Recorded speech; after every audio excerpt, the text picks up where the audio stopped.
భూపాలపల్లి జిల్లా రేగొండ మండలంలోని రేపాక గ్రామంలో ప్రభుత్వ పాఠశాల భవనం ఉంది. ఉపాధ్యాయులు ఉన్నారు.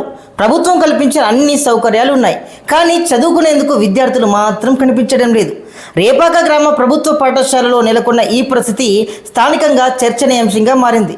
ఒకప్పుడు వందలాది మంది విద్యార్థులతో కలకలలాడిన ఈ పాఠశాల నేడు వెలవెలబోతుంది. తల్లిదండ్రులు ప్రైవేట్ పాఠశాలల వైపు మొగ్గు చూపడంతో ప్రభుత్వ పాఠశాలల్లో చేరికలు క్రమంగా తగ్గిపోయినట్లు తెలుస్తోంది. ప్రభుత్వం ఉచిత విద్య, పుస్తకాలు, యూనిఫామ్లు, మధ్యాహ్న భోజనం వంటి సౌకర్యాలు కల్పిస్తున్నప్పటికీ విద్యార్థుల సంఖ్య పెరగకపోవడం ఆందోళన కలిగిస్తుంది. ఈ పరిస్థితికి తల్లిదండ్రుల నిర్ణయాలే కారణమా? ప్రభుత్వ పాఠశాలపై నమ్మకం తగ్గిందా, లేక విద్యా వ్యవస్థలో మార్పులు అవసరం అనే ప్రశ్నలు బలంగా వినిపిస్తున్నాయి.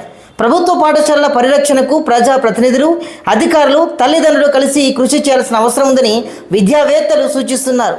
విద్యార్థులు లేని పాఠశాల బాధ్యత ఎవరిది అనే ప్రశ్నకు సమాధానం కోసం రేపాక గ్రామ ప్రజలు ఎదురు చూస్తున్నారు.